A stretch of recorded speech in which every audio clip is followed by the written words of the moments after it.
रामांशु sir किसी celebrity से कम नहीं है, रोहित सर किसी सेलिब्रिटी से कम नहीं है। वही व्यक्ति सब है जो यहाँ पे आए हैं हम लोग का दुख दर्द समझे हैं। तुम्हारी तो औकात नहीं है यहाँ पे। पहली बार शिक्षा के नाम पे सत्याग्रह हो रहा है ना, अगर ये टूट गया ना तो वही बात है, मरते मरते रह जाओगे। खान सर अगर बोल रहे हैं कि हाँ सीएम से बात किए हैं तो उसका जो भी सत्यता है वो तो खान सर ही देंगे। अगर 10 मिनट अगर बाथरूम में अगर तुम बैठते हो तो क्या लगता है बहुत चैन से बैठते हो, इतना बदबू में बैठना पड़ता है। और यहाँ समझ लो कि हम टॉयलेट में ही बैठे हैं। अगर पीछे का दृश्य अगर देख लीजिएगा ना तो एकदम दहल जाइएगा। नमस्कार, आप देख रहे हैं निष्कर्ष भारत और मैं हूं आपके साथ दिव्या पांडे। हमारी मौजूदगी गर्दनी बाग में है, जहां लगातार आज 2 महीने से ज्यादा हो गया बीपीएससी के अभ्यर्थी अभी भी अपनी री एग्जाम को लेकर अड़े हुए हैं। कोई आदमी अपना आजीविका छोड़ करके यहाँ नहीं बैठ सकता है। अगर थोड़े समय के लिए भी आया है वो सम्माननीय है और अपना मर्म रखता है, इसलिए आया है। ठीक है, ये लोग जो बोलता है कि हाँ बहुत ज्यादा संवेदनशील है, अरे तुम्हारा संवेदनशील कतई किसी को ना मिले। तुम्हारा संवेदनशीलता ही है जो 70 दिन से दुर्भाग्यपूर्ण अवस्था में यहाँ बैठे हुए, इसलिए संवेदनशीलता तो एकदम मत दिखाना। सत्ता पक्ष और साथ में विपक्ष। और रही बात ये मजमा लगाना, क्या लगता है खान सर एक छोटे मोटे टीचर है क्या, गली मोहल्ले में पढ़ाते हैं? हम डायरेक्ट कह रहे हैं वो किसी सेलिब्रिटी से कम नहीं है। रामांशु सर किसी सेलिब्रिटी से कम नहीं है, रोहित सर किसी सेलिब्रिटी से कम नहीं है। जब ये चुनिंदा टीचर बिहार के गौरव जब किसी जगह आते हैं ना तो उसके जगह भीड़ आना लाजमी है। और एक बात बताइएगा, टीचर का भीड़ क्या होगा? स्टूडेंट ही होगा ना, तो स्टूडेंट नहीं आएगा। और स्टूडेंट कौन आएगा? जो जिस मुद्दे से जुड़ा हुआ है वो स्टूडेंट आएगा। और स्टूडेंट भी रेगुलर नहीं आ सकता है क्योंकि उसको भी पढ़ना होता है। हम लोग 70 दिन से बैठे हुए हैं, किताब का ढंग से चेहरा भी नहीं देख पा रहे हैं, ये तो दुर्भाग्य है। लेकिन हम लोग यहाँ से नहीं हट रहे हैं, उसका कारण सुनिए। कारण ये है कि अगर यहाँ से हट गए ना तो मनोबल बढ़ जाएगा। और इतिहास में जो पहली बार शिक्षा के नाम पर सत्याग्रह हो रहा है ना, अगर ये टूट गया ना तो वही बात है, मरते मरते रह जाओगे। लेकिन कभी भी दोबारा अपने न्याय के लिए न खड़ा हो पाओगे और न ये लोग की औकात है कि तुम लोग को न्याय दे पाएगा। लेकिन नीरज कुमार जो जेडीयू के एमएलसी हैं, मुख्य प्रवक्ता हैं, उनका कहना है कि खान सर बच्चों के भविष्य के साथ खिलवाड़ कर रहे हैं, तो भविष्य के साथ खिलवाड़ ना करें। नीरज जी को हाथ जोड़ के निवेदन करते हैं, ठीक है, कि पहले अपना वक्तव्य संभालें। ठीक है, जो बोलते हैं प्रवक्ता का सबसे बड़ा जो हथियार होता है ना वो उसका वचन ही होता है। ठीक है, तो अपने पहले वचन पे कायम रहना सीखिए। ठीक है, और कोई व्यक्ति जो इतना सम्माननीय है पूरे बिहार पे, उस पे फालतू का टिपा टिप्पणी मत कीजिए। अगर आप में जरा भी इस बात के लिए समझ है, ठीक है, आप एमएलए हैं, एमएलसी हैं, इतने सम्माननीय पद पे हैं, तो आपको ये बात समझना चाहिए। और रही बात ये, खान सर अगर बोल रहे हैं कि हाँ सीएम से बात किए हैं तो उसका जो भी सत्यता है वो तो खान सर ही देंगे ना। और रही बात ये, क्यों नहीं दे रहे हो, कह रहे हैं क्यों नहीं दे रहे? अब नहीं दे रहे हैं, ये हो गई व्यक्ति विशेष वाली बात।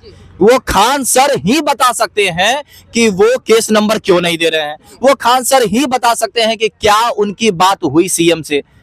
वो हम लोग के सामने बता रहे हैं कि हाँ सीएम से बातचीत हुई है, री एग्जामिनेशन मिलेगा, सामने भी बोले हैं मिलेगा आपको, तो इसकी सत्यता तो खान सर देंगे ना। लेकिन हम लोग को तो खान सर पे एकदम पुरजोर भरोसा है, स्टूडेंट है, टीचर पे भरोसा है, क्योंकि वही व्यक्ति सब है जो यहाँ पे आए हैं हम लोग का दुख दर्द समझे हैं। तुम्हारी तो औकात नहीं है यहाँ बैठने की, सीधी सी बात, तुम्हारी औकात नहीं है बैठने की। तुम एक नजर नहीं दिखा सकते हो। 1.5 किलोमीटर के अंदर है, लेकिन 1.5 किलोमीटर के अंदर कैसा संवेदनशील हो तुम, कैसा संवेदनशीलता है तुम्हारे अंदर जो यहाँ 5 मिनट के लिए नहीं आए और फालतू बयानबाजी करते हो। बंद करो बयानबाजी करना। और एक और बात,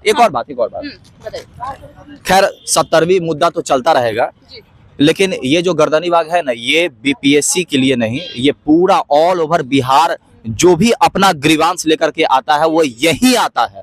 और यहाँ लाठी नहीं पड़ेगा इस आश्वासन से आता है। खैर यहाँ से जैसे ही बाहर जाओ क्या होता है भाई, ये क्या है, ये प्रतिबंधित क्षेत्र है। पहले तो ये बताओ भाई पूरे बिहार में कहाँ कहाँ प्रतिबंधित क्षेत्र है, जहां जाते लाठी मार देते हो। इस ग्रिल से बाहर जाते लाठी मार देते हो, तो ये हमारे लिए ना बहुत सेफेस्ट जेल है, ये बहुत सेफेस्ट जेल है। जैसे ही बाहर जाएंगे लाठी खाएंगे कायदे से। और लाठी खाने में इतना ज्यादा पुरजोर मेहनत कर रहे हो तो कभी इस पे भी मेहनत कर लिया करो।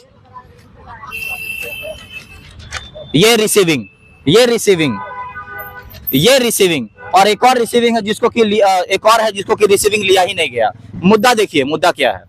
मुद्दा है गर्दनी बाग धरना स्थल पे लाइट, शौचालय एवं पानी, मतलब पेयबल जो पानी है, ठीक है, उसका उपलब्ध कराने के संबंध में। Proper fix waterproof shelter, light, drinking water, toilet and washroom for protesters. Gardani Bagh धरना स्थल के निकट शौचालय एवं लाइट की निशुल्क सुविधा प्रदान करने के संबंध में और एक और लेटर गया हुआ है। अब एक बात बताइए, ये चीज तो तुमसे दिया नहीं पार लगता है, जा रहे हो बाहर लाठी मार दे रहे हो, क्या साबित करना चाहते हो कि हम लोग यहाँ बैठे भी नहीं, धरना भी ना दें? अरे यहाँ पे आएगा तो धूल फाकने के लिए सिर्फ एक रोड के अलावा क्या दिए हो? हाई कोर्ट का निर्देश था कि इसको जगह दिया जाए और जगह मिल गया, लेकिन जगह के ऊपर जो बेसिक फैसिलिटीज देनी चाहिए वो कौन देगा? वो माननीय डीएम के अंदर में आता है। और डीएम के संज्ञान में ये चीज नहीं है कि एमईओ म्युनिसिपल जो ऑफिसर है यहाँ का, म्युनिसिपल ऑफिसर को देखना नहीं चाहिए ये जो नूतन जो नगर निगम जो यहाँ पे है बगल में, इसको इतना रिसीविंग जा रहा है, क्या इनके संज्ञान में नहीं है? अगर संज्ञान में नहीं है, कुर्सी से उतर जाओ भाई, लिटरली कुर्सी से उतर जाओ। और यही प्राइम एविडेंस है, जो ऐसे चाटुकार जब अंदर जाते हैं ना, आयोग के अंदर जो चयन होते हैं ना, तो यही परिस्थिति में लोग झेलता है। अरे कैसे यहाँ 10 दिन रुकेगा यार? और रही बात ये, बगल में डंपिंग ग्राउंड है, 5 मिनट अगर कचरा के सामने खड़े हो जाओ ना, अरे छोड़ो ना, अगर 10 मिनट अगर बाथरूम में अगर तुम बैठते हो तो क्या लगता है बहुत चैन से बैठते हो?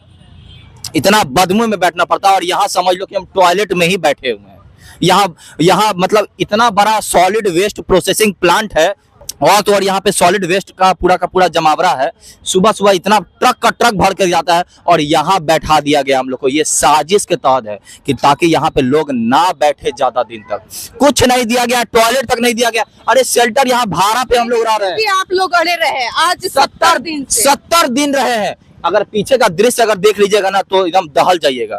नाला है, कचरा से भरा हुआ है, और मच्छर एकदम, मतलब मच्छर तो काट के, मच्छर उठा करके ले जाता है सामने।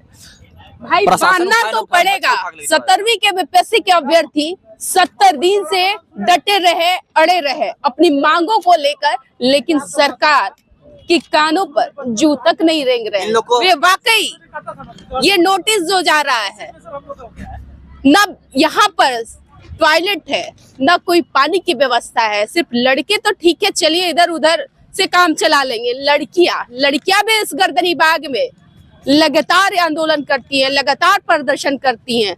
सोचना चाहिए भाई कि लड़कियां कहाँ जाएंगी। वही मुख्यमंत्री नीतीश कुमार का कहना होता है कि महिलाओं को मान सम्मान की बात करते हैं। अरे भाई, जब महिलाओं की बात कर रहे हैं, लड़कियों की बात कर रहे हैं, बिहार को आगे बढ़ाने की बात कर रहे हैं, तो जरा ये भी सोचिए, एक बार गर्दनी बाग में आके देखिए कि जो महिलाएं, जो लड़कियां हक की लड़ाई के लिए, अपनी मांगों के लिए गर्दनी बाग में पहुंचती है, अगर एक रात गुजारती है तो वो वॉशरूम कहाँ जाती है?